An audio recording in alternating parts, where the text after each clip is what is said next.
The makers of the last game we just played. A little interesting. Yeah. We'll see what happens. We will see what happens.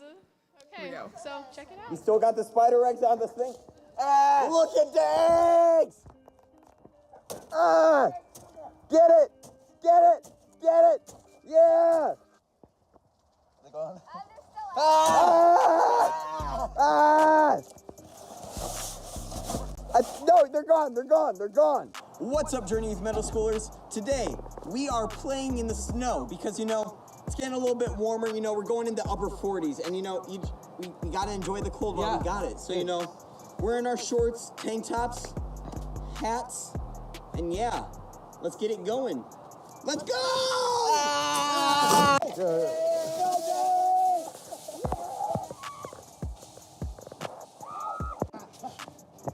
Struggling to get up the hill, be like. It's like nice. Feels like. Certainly regretting this. Hurry up! No, that's I love you, middle schoolers, but not this much. This is this is a new level of stupidity, even for me and Cooper. Get up! Get on! I got you. Let's go sledding, boys! I'm kind of, that was really fun. It was fun. It was fun. I'm not denying that, but But the ice? Ice. Snow. It literally felt like knives. Ice. But Igaloos. It may have sucked, but we got the announcement video done for the middle schoolers. We did get it done. And now we got some hot chocolate. Hot chalky.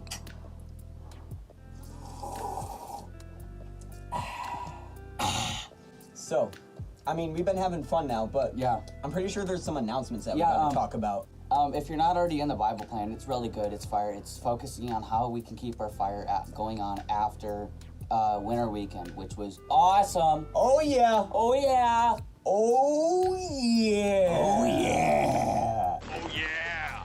Where can they find the thing for the plan? Oh, you can find the plan if you're not already in it at Jrnyth's Instagram page. Bio. Yep. Bio. In their bio. Yep. 21 days after camp. Get plugged in. Yep.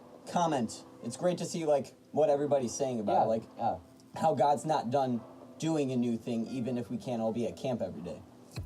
And speaking of which, next Wednesday, or this upcoming Wednesday, we are having our movement night. So, we're gonna have a March Madness theme, so wear your best jersey, I guess. Maybe your Jordans. Not saying you're gonna need it, but maybe you might want to consider bringing your J's. It could be useful for something, I don't know. Just don't crease them. Just don't crease them. Put the crease guards in. Save them. I think that's all we got. That's all we got. One more clink for the hot chocolate.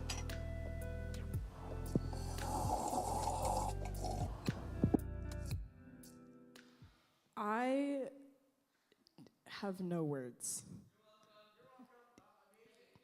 Great. Yeah. Thanks, I guess. Give it up for Donis and what's your name? Cooper. I just blanked for a minute. I'm sorry. I know who you are. I'm sorry, Cooper. Yeah, give it up for Cooper. He has stage fright or something, and you would never know it with that video. That was good. Great job.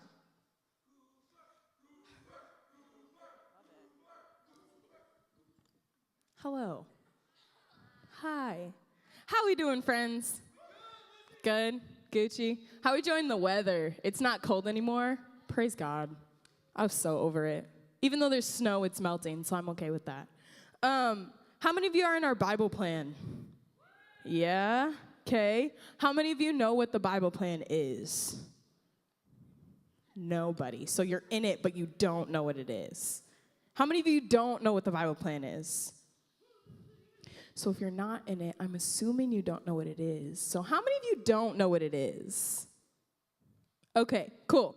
Well, our Bible plan, it's just like they mentioned, it's something we're doing after winter weekend, just so you can be in the habit of reading your Bible more, and we can all read it together. It's so great hearing what everybody has to say and what they're getting from God's word. If you need to know where it's at, it's in the link in our bio, or you can ask one of us leaders. Most of us are in it, so we can just direct you to that. Get in it. It's going to be great. Also, movement night on Wednesday.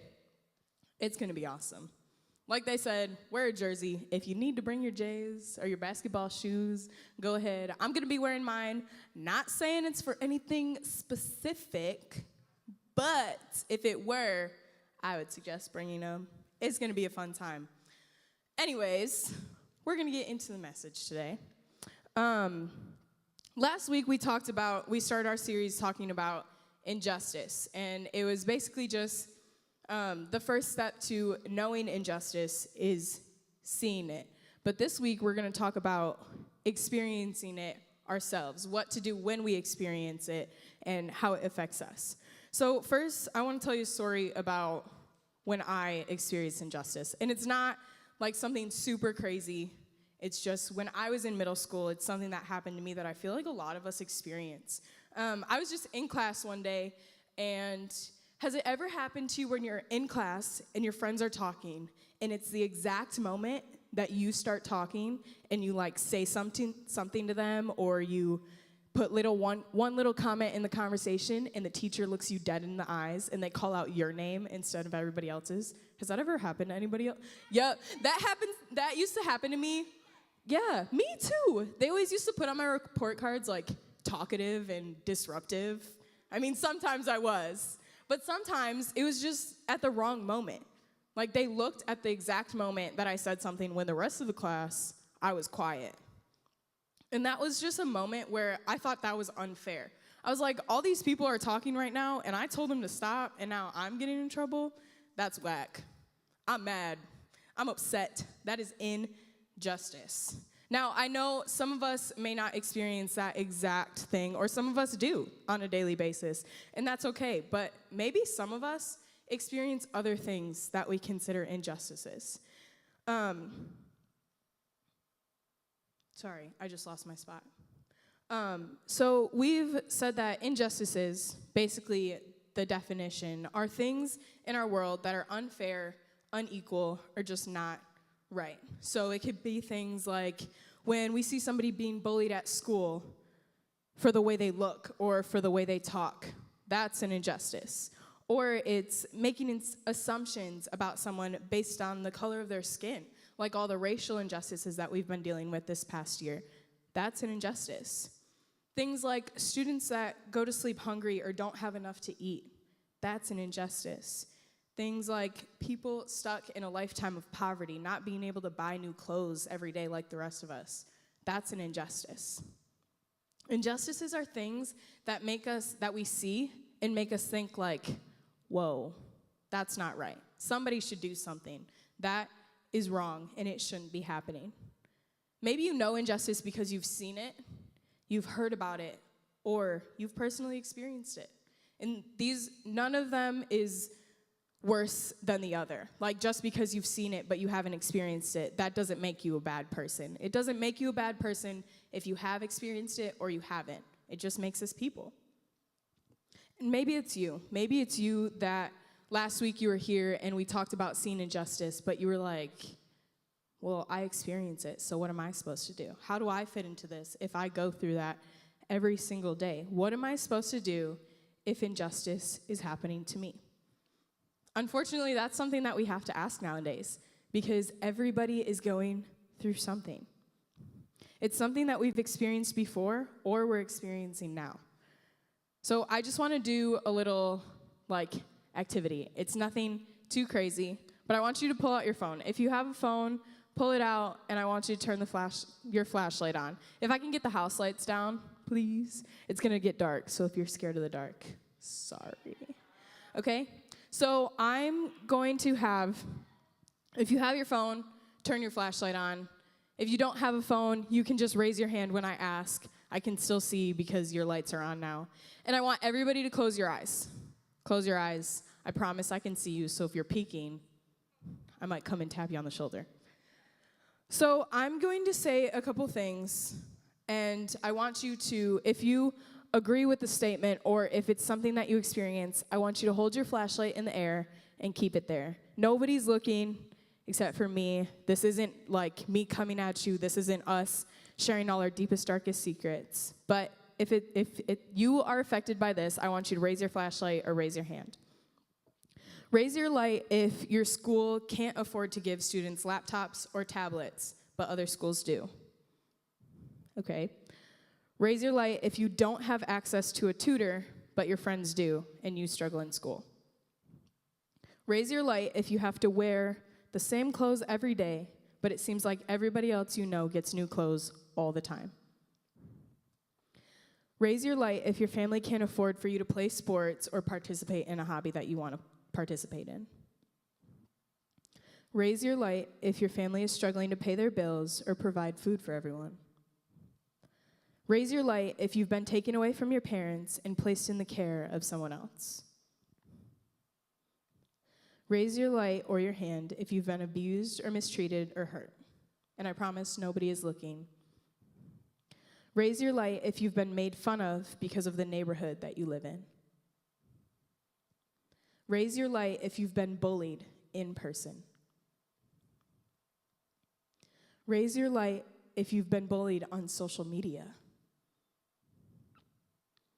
Raise your light if you've been the victim of racism, so you've had people say awful things about you or judge you just because of the color of your skin.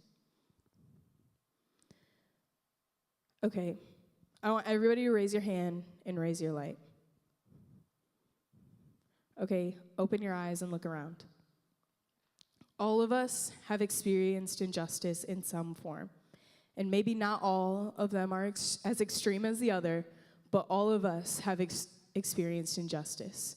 So us recognizing that everybody is going through something is the first step towards getting rid of injustice, towards making up for that injustice by being kind people, by realizing that everybody is going through something. Thank you. You can turn your lights off, and if I can get the house lights on, please. Thank you. No matter what the injustice that you've been through is, if you've experienced it, then you know how unfair and painful and hurtful it feels, and you're not alone. I want to challenge you not to check out. If you haven't experienced something as traumatic as somebody else, I encourage you not to check out during this, because this isn't just for people who've experienced injustice. It's for people who haven't, because it reminds us that we can do something about it. It makes us understand what it's like to be in somebody else's shoes, and it helps us to recognize when somebody else is struggling. Remember, part of doing something about injustice is learning to see it, listening to those who've experienced it, and taking on God's care and compassion for those who are experiencing it. To help us do that, we're gonna talk about a real life experience, a real life encounter that I had with somebody, not personally, but a story somebody once told me. There was a student who used to go here, and I had no idea who she was. She was a middle schooler your age, and I just saw her come and go, and she was just one of those students who was quiet, sat in the back, didn't really participate much, and I never knew who she was. Until one day, she was gone. She didn't come back to Journey Youth, and I didn't know why. Nobody really talked about it, but one day I was curious. I asked about her to some of her friends that she would hang out with here, and they told me that she was in foster care, and I had never known. I would have never known because I never talked to her. So she was in foster care, and that's why she had to move away. She never came to camps. She didn't really come to a lot of our big events because she couldn't afford it. The foster families that she was with didn't support her like some of us are supported. They didn't give her the money to come to camps. They didn't give her the money for the merch that we buy. And because of that, she didn't participate because she felt like she would be judged. So when she didn't come to the events and people asked her about it, she would just say, "Oh, I have something going on that same weekend, like I can't come." But nobody would have known because nobody talked about it. Nobody knew until she was gone. I didn't know until she moved away. That is an injustice. Nobody talked to her. Nobody supported her here at Journey Youth as a family. And it's nobody's fault. It's just because nobody talked about it. And it's not calling anybody out specifically, but it's just one of those things where you have to look around and realize, like, maybe I should talk to somebody. Maybe sometimes when somebody's sitting alone, maybe it's because they feel like they aren't worthy enough to be here, or they don't have enough to be here, or they don't deserve to participate. The first step is just talking to somebody and finding out what their story is. Maybe you can relate to something like that. Maybe you've experienced something similar to that. or maybe it's something totally different. Either way, you know the feeling. And you're probably wondering, what do I do about injustice that's not just around me, but I'm experiencing? Before we go on, I want to remind you, anything you're going through, you don't deserve to be going through it. Injustice is not something that everybody deserves to go through because we're human. It's something that humans create as a way to, as a way to project what they're feeling or project what they're going through. Have you ever heard the saying, hurt people hurt people? That's so true. When people are angry and they don't know what to do with that, they project it on others. That's where a lot of injustice comes from. But I want to remind you that you don't deserve what's happening to you. Way back in the very beginning, when God first created man and woman, Adam and Eve, God tells us that we, as humans, have value because we're made in his image. We might not be able to see God and what he looks like and all the miracles he does. We might not be able to see it with our eyes. But that doesn't change the fact that we were created in his image, and therefore, we have value, no matter what we go through. And that's a big thing, remembering that we were created in the image of a God who created the universe himself. So when you go through injustices, realizing that you don't deserve it. It's not something you did that affected this. That being said, we're going to take a look at some people in the Bible who experienced injustice. Who knows the story of Shadrach, Meshach, and Abednego?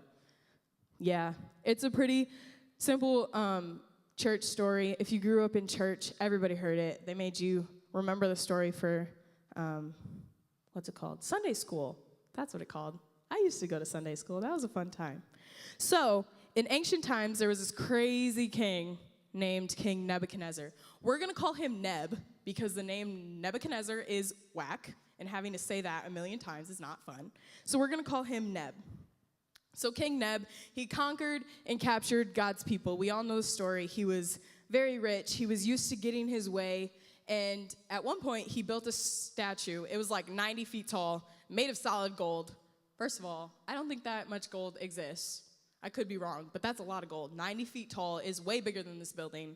And it was made out of solid gold. It was a statue of himself. And basically, he told everybody in his kingdom, you have to bow down and you have to worship my statue, or else I'm going to throw you in a fire, like in a big fiery furnace, okay? Insane.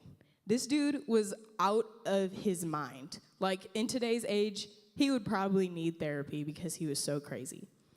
Anyways, so we've all heard this story. Then comes Shadrach, Meshach, and Abednego. We're going to call them Sam because it's S-A-M, well, S-M-A, but I changed it up because I can do that. So we're going to call him Sam. Now, Sam, when King Neb was like, hey, bow down, they were like, nah, bro, I worship Jesus. You're crazy. I'm not doing that. So when they refused, King Nebuchadnezzar, King Neb, he found out because some people in the kingdom snitched, and they were like, I'm not getting thrown in the fire, so I'm going to throw Sam under the bus. So King Neb found out. He went crazy. The Bible actually says that he had them hunted and captured in a furious rage. Imagine, you're sitting at home, just chilling, and then these people come into your house, and they're like, put your hands in the air, and they take you away, tie you up, and take you in front of the king, who's crazy out of his mind. I think I would pass out. I'd forget everything because I would be so afraid. So, they were hunted, they were captured, they were tied up, brought before the king, and King Neb was like, you have one more chance. Like, I'm not playing this game with you. You have one chance to bow down, or you're going in the fire. You're going to the pit. It's like when my mom tells me to clean my room, and I'm like, I'll do it, don't worry. And she's like, you have one chance, or I'm putting your stuff in a garbage bag, and you're never going to see it again. And then I'm like, whoa, hold on there, Mom. We don't have to get crazy now.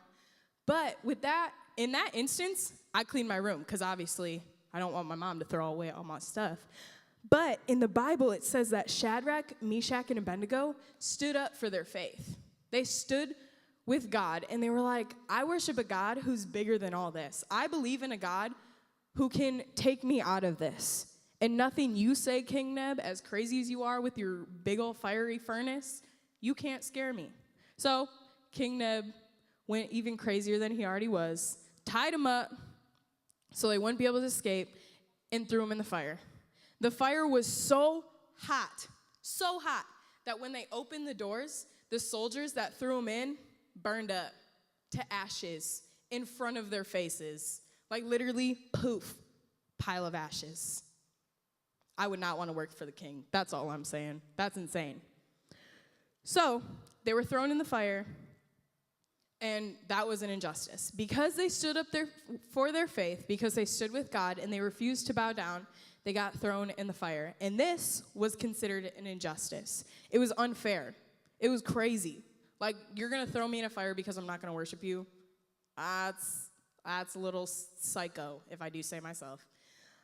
So let's look what happened next. It says in Daniel 3:24 through 27, if you want to read with me on the screen, it says, "But suddenly, King Neb jumped up in amazement and exclaimed to his advisors, 'Didn't we tie up 3 men and throw them in the furnace?' They replied, 'Yes, we did. There was 3 of them. I tied them up. I watched them go in. There was only 3. And King Neb was like, "Bro, this is whack." He said, "Look, I see 4 men unbound walking around in the fire unharmed, and the 4th looks like a god." Imagine. First of all, the soldiers who opened the door burned up when the door opened. They weren't even in the flames and they burned up. So how are these 3 dudes suddenly walking around the fire, untied, just like, "What's up? Hey guys, it's a little toasty in here. How you doing? Is it cool out there? You got AC? Yep, it's kind of hot in here." And there was a 4th dude. Like, how does that happen? Anyways, we continue.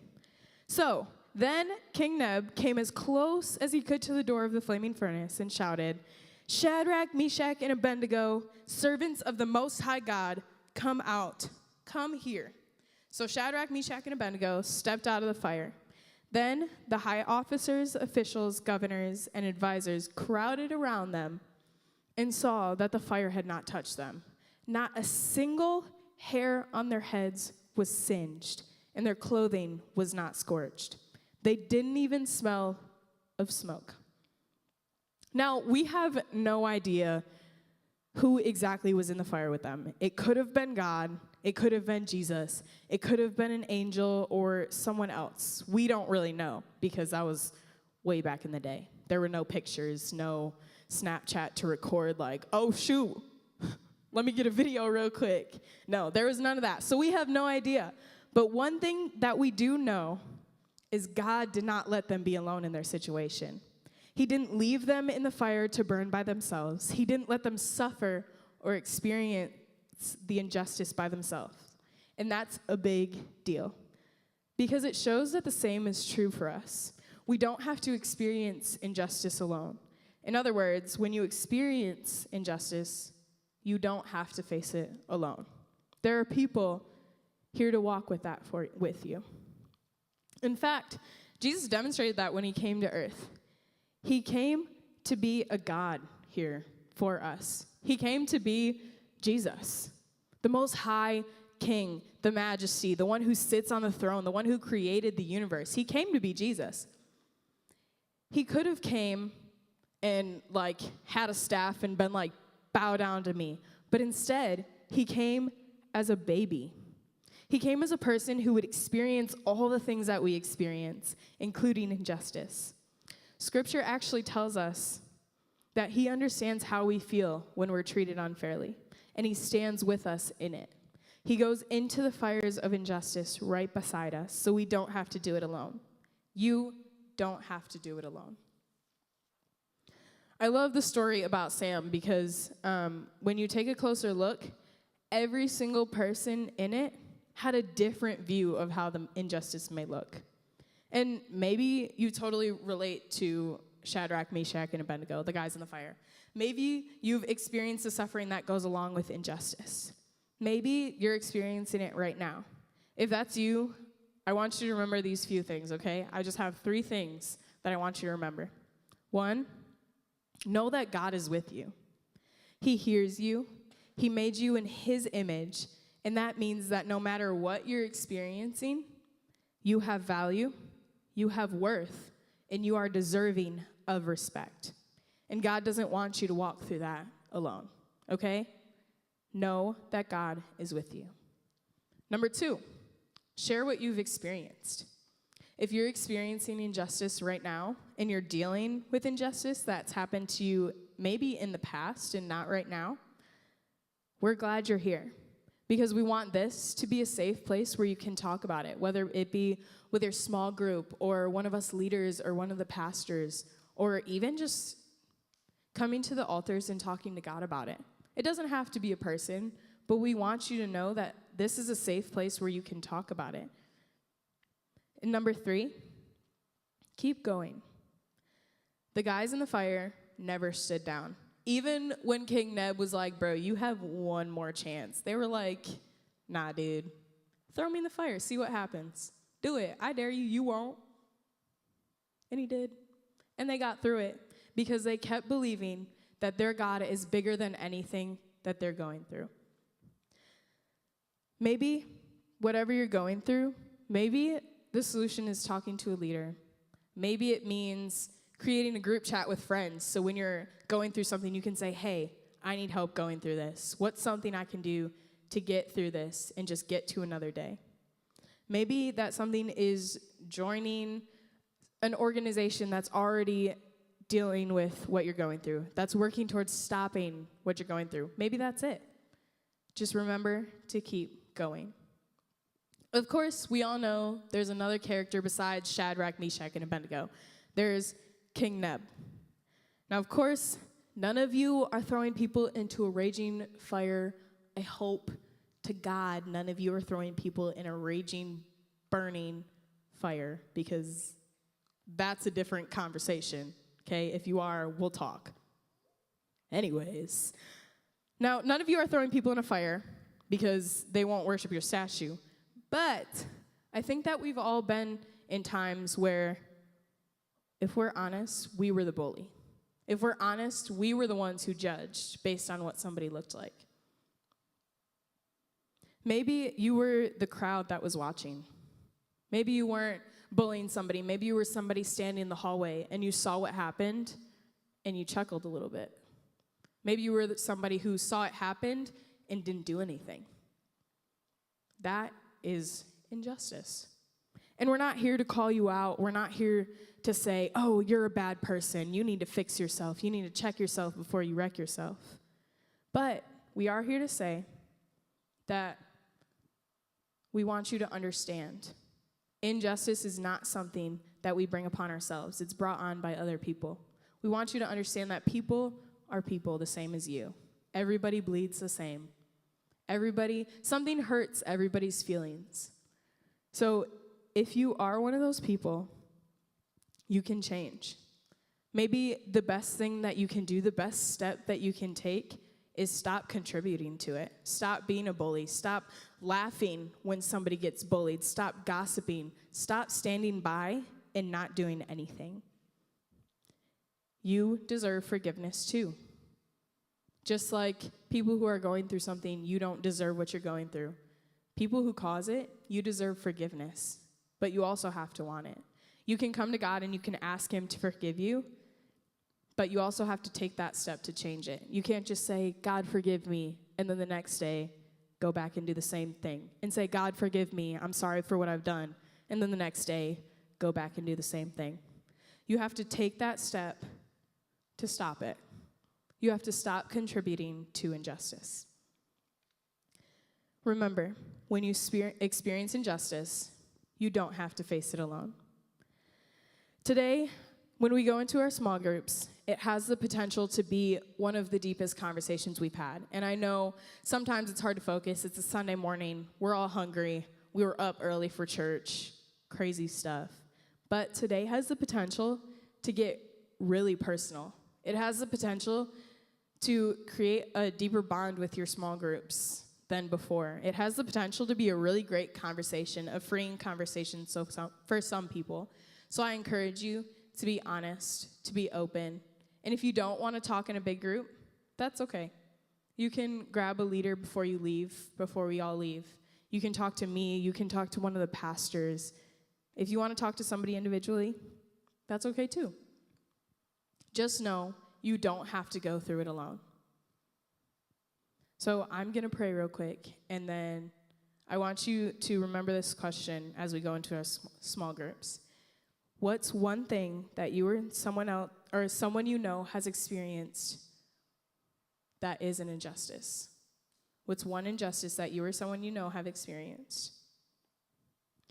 Dear God, I thank you for this day, and I thank you for this conversation that we're about to have about injustices that we've experienced. I pray that as we go into small groups, I pray that you create an atmosphere that is real and raw and honest. God, I pray that those tough conversations are had, that people aren't afraid to tell us what they're going through. And I pray that we just be bold and not be afraid of how people might judge us. I pray that you just make this a safe space, that whatever is said here stays here between us and you. And God, I pray that you just bring healing in our small groups this morning. In your name, amen. All right, you guys are dismissed to small groups. Boys, you're going out to your usual spot. Girls, you can gather up here, and then you'll split into smaller groups. This is not a time for goofing off, so when you go into small groups, try to remain calm. Cool. Donis, can you turn my mic off? Can you turn my mic off? Thank you.